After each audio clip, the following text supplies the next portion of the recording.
You're listening to BleedTV, the only podcast of today's best shows and movies. I'm Zach. I'm Jake. And I'm Cash. And we got Preacher. This is episode 8 of season 2, Holes. Great book, but not necessarily my favorite. Oh my God! episode. Did you just quote a Shia LaBeouf movie book? Oh, I mean, look. Actually, this book is much loved. Yeah, really? Like, this was my childhood. The movie was. It was great. Are you kidding me? Oh. John Voight scared lizards. Stop. Sigourney Zero? Weaver, Sigourney bro. Weaver- I'm sorry, dude. No, it was a great movie. This wasn't that bad. Yeah, Come on, Stanley man. Yonats. I don't know. You must have had like I don't know. Okay, but, I'll concede on that one. If y'all are beloved with holes and 2-1. yeah. 2-1. You too, and your fetish with holes. Anyway, to me, Y'all? You got something to tell us over there? Or what? Apparently, my brother's in the feet. each of your own glory holes, evidently. But anyway, Rex Ryan over here. In looks and taste. I'm done. Good night, guys. Yes. You're just missing the horse teeth. I hate to say this, but they could have left a hole in the season with this one because this episode was a complete letdown for me. Yeah. I'll be honest with you. From start to finish, I was somewhat bored. Didn't get much out of it. I'm only intrigued by Hitler's character, and Man, and that's minimal of the episode. I mean, his manipulative abilities is like out of this world. Yeah, I mean, but it's not. We're getting a taste of it, but we're not seeing any evidence that it's to fruition, and so it's drawing that out. Yeah. You know what I mean? And so You've yet to get any sort of payoff from his exactly, and abilities. so I'm intrigued, but I'm not satisfied. And so, I mean, it's like watching PG-13 and you get a boob flash. I need more than that, you know? But I'm more intrigued with Arseface's storyline right now, out of a comical standpoint and out of a story standpoint, than Jesse and them storyline. Yeah, the main storylines. And what's crazy is that, and I'm not giving it away, is that Arseface's whole deal here, this is completely made up. Nothing to do with comic books. Zero. Well, that's fine. This is good stuff then to me. Yeah. I like some of the stuff. I love the fact that we found out the main douche down in hell, he was a date raper. Yeah. Yeah. It sees nothing wrong with it. You see his popped collar, his his old frat greaser boy. style and everything. I'm like, oh, this is a frat boy date rape guy. Yeah. No wonder he's down here. Perfect. And I loved how we had the vibe that Arseface was kind of running pretty, like as he's doing the pull-ups and everything. Yeah, like people are scared he of took him and control stuff. of this and No, stuff. he's like the muscle for frat boy douche. Yeah. But he's not really was he really the muscle? Because Well, remember, everywhere a frat boy went, he went next to him and like crossed his arms and was like, he was acting like it, but Frat Boy was still doing all the heavy lifting. I understand. Well, if you want to call it getting duct tape against your ass for wiping paper. Dude, how about these details here, man? Oh yeah, do you use That shit was awful. I'm going to take a shit later. And he's using it.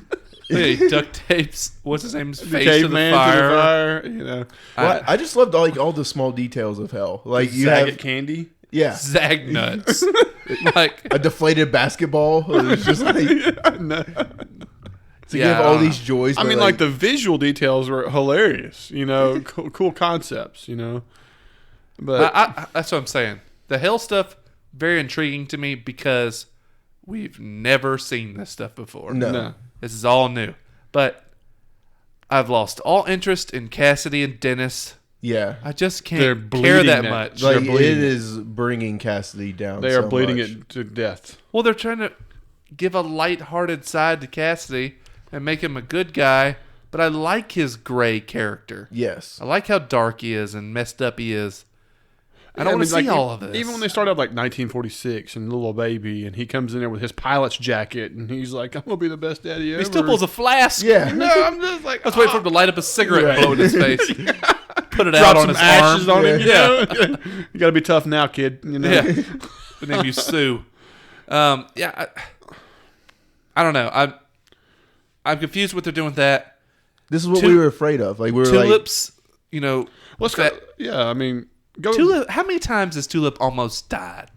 Probably 100 times. that She's- we've just seen in the 2 seasons. She's a maniac. The first episode, they introduce her.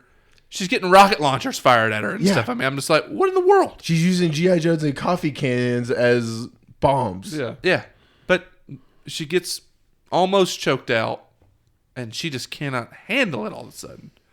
And I just don't understand. Like, okay, I would understand this if she wasn't such a wild card before, but she's like a damn assassin. Yeah, really. Like, I mean, Jesse's like, I never have to worry about her Tulip, you know? I mean, but for like what Cassidy said, you have night terrors or, you know, you have these issues and blah, blah, blah, you know?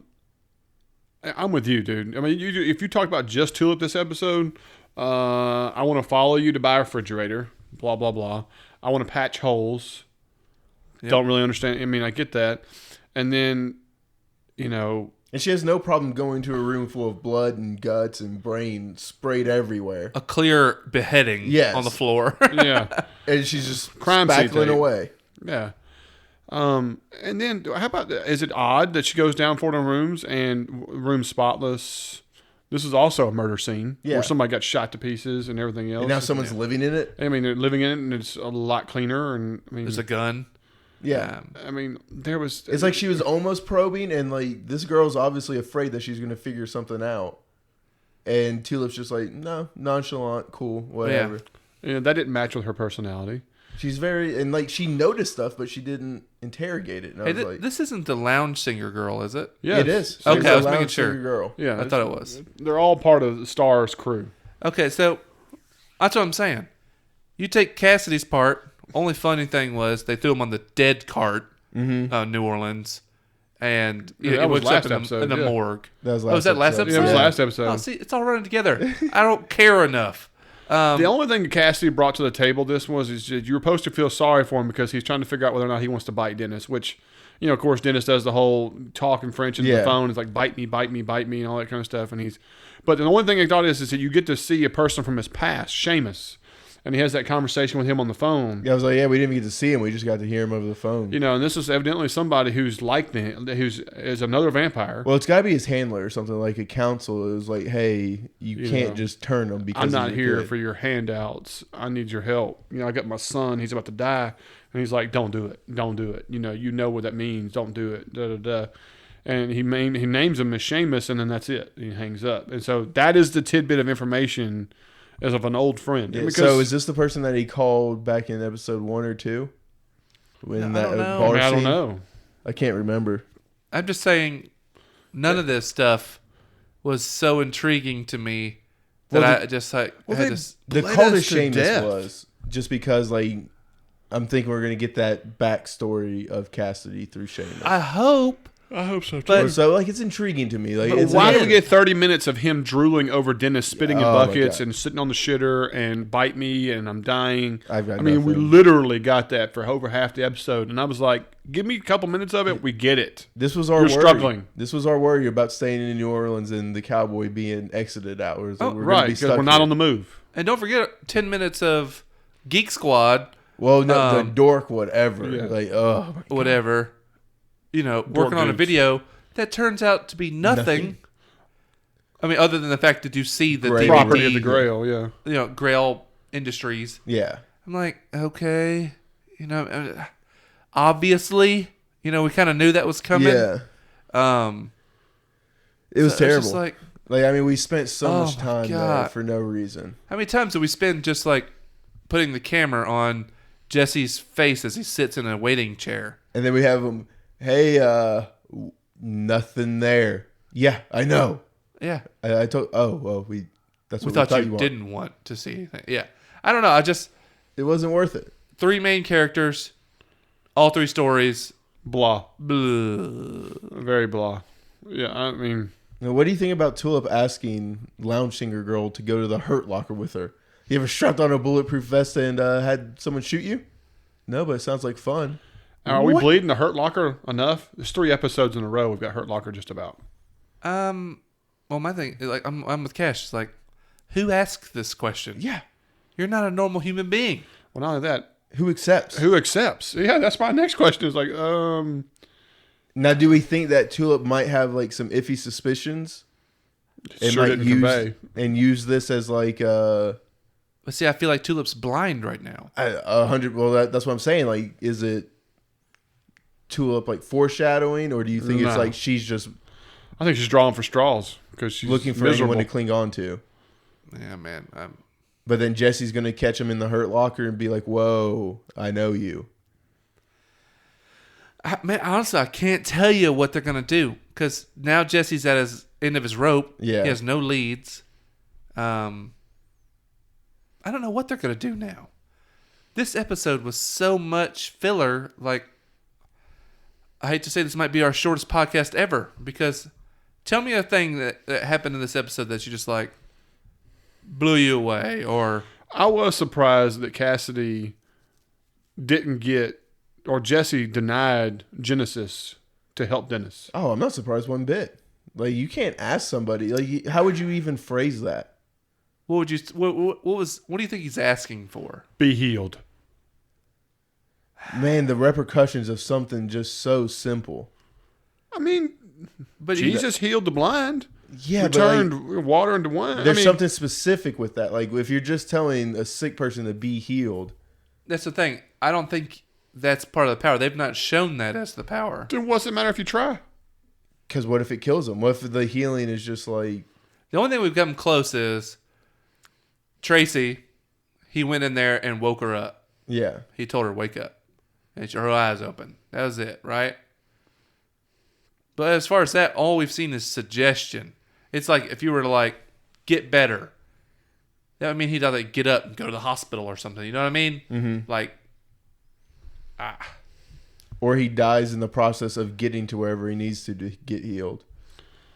Like, I don't know. Like, I mean, there's such I hear what you're saying. Like you said, how would you phrase it to where, oh, you're healed? You know what I mean? Yeah. I get that. I mean, but also, he would be stepping in and taking God's role, you know, in his eyes, like, Yeah, because at Who that lives, point who you dies? are God. Yeah, You know what I mean? You're playing God at that point. yeah, legitimately. Yeah, And that, you know, looks bad on his part. yeah, just a little bit, especially with only 99% of his soul. Yeah. But I will say maybe one thing was when they went and captured Eugene and brought him back they put him into the deeper hole. the whole. And then like we're like, oh, okay, so how is this worse? Like it's the same thing playing out. I liked it until Jesse came out. But hell, that was still part of the hell story. Yeah, That's what I'm saying. okay. That's the most intriguing part. I mean, at least Jesse was in it. Like, I'm swinging. But Jesse's in it just to piss Yeah. off Eugene, because the person who sent him to hell is the one Tracy's jerking off. I mean, it's like, yeah. I mean, it worked. It fit well for me. I didn't mind, especially when he was like, "Finish." Yeah. I'm finishing. You know, he's got that face. Oh god. It was pretty well done, but I'm like I said, the Hitler storyline with Eugene, the Hell storyline, I'm intrigued by. Yeah. The direction they're going with Tulip, Jesse, and Cassidy, I'm done with. I'm fading on. So I hate that. Like Cassidy, who I love, this episode I was like, Jesus, just don't even show him on the screen anymore. It's like if Cassidy can't save your episode, what are we even watching Preacher for? Right. And then they cut the end of the episode with Cassidy looking like he's about to go Against Invite the him. rules. full Nosferatu. Yeah. You know.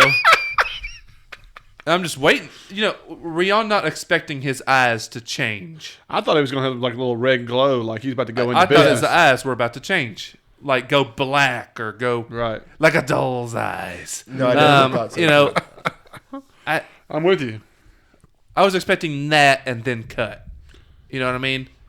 But it just didn't leave me anything really to look forward to Well, for here's the the next thing: episode. we made no progress. If anything, we went backwards. That's the whole deal. Tulip's character is becoming redundant and not fun to watch. Cassidy was not the love, fun, charming, hey, let's get drunk, have a good time character. Instead, where all we did was watch him, you know, handle the bucket of spit and piss and whatever to come up with only a background character we heard on the phone. Jesse spends his entire time with the video, instead deals with two dorks, and it has nothing to come up of it other than a missed opportunity. And Jesse's not very likable in these episodes because he's so tunnel visioned. That he's not noticing how deeply depressed that Tulip is, and that Cassidy has a severe struggle, and Tulip is on the brink. But like at the same time, we can't be mad at Jesse because he's literally trying to find God. Well, he's the only one actually doing what they're there for. Yes. Everyone else is having a mental breakdown. Yeah. But... Well, here's the thing. Where do they go from here? I mean, they've got nothing. Zero. Bupkis. And guess, yeah, we get it. Star and his white coats and all that stuff are becoming the next plot line. It's just like it's a replacement to the cowboy. Yeah. Like this is the new threat to what they're doing. That's what I'm saying. They're going to show themselves on accident. You know what I'm saying? To give our protagonist something to do because they can't find God. They have no leads to God. And so now it's just going to randomly be Star. Oh, yeah. Well, I mean, that's the only weird thing that's happened to him in New Orleans is the fact that, hey, these guys in white suits attacked me and kidnapped this chick. Yeah. Does he pursue that lead? You have to. He's got nothing else. Well, but he has nothing else. Makes him want to, I guess. But that's what I'm saying. What are they tied to the God search? Nothing. Yeah, and they're just spying on him now. And the episode starts with, didn't it start with the last jazz club? Mm-hmm. You know what I mean? Well, that was 2 episodes ago. Yeah. Jesus Christ. See what I'm saying? I don't... I mean, like, all the bad clues or things that have shown that we're not going anywhere are bleeding together. I mean, I know where you're coming from. I mean, and then, like I said, the other thing I liked was going back to Arseface is that, Hitler reveals that, they're not going to let you out of here. You need to realize that there's multiple levels of hell. You're just in one, and some big revelations. And then when you that aerial shot, when they look up and you see the the levels and all that, and of course when he goes to the hole and he gets the new version where he gets to kiss her and she's like, "Oh, okay, I just wish you had told me." And I mean, all that was good, but then Hitler saying, of course to escape, or get out of here. I hope that comes to some kind of fruitful fruition. Like I said, we wanted a payoff. We need something that shows we're moving in a direction. Yeah, because it made total sense. Hitler was like, when I first came here, they had high hopes for me. High hopes for management, basically. So he said he got the run of the mill of the he had hell. Free reign of hell. So he knows things, and he's like, but I'm gonna need your help to escape. Kind of, I guess it sounds like. Well, here's the other thing is that he's gonna have to escape to come back to Jesse and all them in the storyline, because he can't hear Jesse say "come back," or anything like that. Use the Genesis power, correct? I wouldn't think, but also, does that not create just a wicked new character if Hitler's out in the world again? You know what I mean? Oh my gosh. Yeah. I don't even know what we would do if we have Hitler walking around in 2017. Imagine the social justice warriors on Hitler at that point. Oh my God. So triggered. Jesus. No. I mean, yeah. I mean, there's nothing to break down really on the episode. It really is just character flaws, and we've made very little progress. Yeah, I'm sorry, but I have nothing to offer for this episode, honestly. I'm very little. I don't even have, predictions or things I think might happen because we've hit a dead end. We kind of know where it's going with the white people. Mm-hmm. So it's like, why even predict something? We know what's coming, and we're not that interested. Yeah, well, if you look at the preview, for next week's episode, it shows Star with a whole bunch of guys in full SWAT outfits, of course, all white.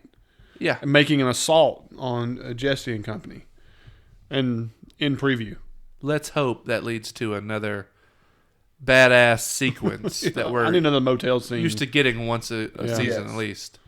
Because we've been lacking for a while. This season started off strong with the cowboy and everything else going on, and then it has fluttered. Yeah, definitely the last 2 episodes, and possibly even the last 3. I don't remember the 3rd episode ago, but that's when we had the montage. Oh God.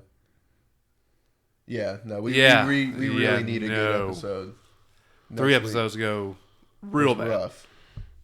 Yeah. Yeah, so we've had a pretty dull streak, so we need something pretty serious. Yeah, they better bring it up. There's no doubt about it. Guys, whatever y'all think, let us know. I mean, if you knew anything positive, please let us know. If there was something that we missed, or there was an angle, or just tell us, do you think Dennis should be bit? Do you think that he does get bit? What is that? Does he become a main character? I mean, oh yeah. So Jake. So I mean, me and Zach had the argument. He would bite his kids. I wouldn't. What would you do? Would you if my kid was dying and I was a vampire? You're a vampire. What a strange hypothetical question. Yeah. I don't know. My initial gut deal was that you want to save your kid, and so I'd probably bite him. And when you have kids one day, maybe you'll understand. I mean, that could be the deciding factor. You know what I mean? Yeah, as much as I don't know if I could handle all 3 of my mongrels for the rest of my days. I thought you would have a quicker answer, considering you've been a Twilight fan for so many years, and and thought about this. Twilight. Yikes! You know that poster you have in your room? Team Jacob. It's on the ceiling. You want to be able to look up at it. Yeah. No, my wife wants to look at it. Oh, guys! Again, we appreciate you. Hopefully, next week is a much better turnout. And like I said, if we missed something, hit us on social media. We're on BleedTV, on Gmail, on Facebook, Twitter, all that good stuff. And I'd love to conversate with you. But other than that, guys, we're going to call tonight. This is BleedTV, and I'm Zach. I'm Jake. And I'm Cash. And we'll see y'all next week.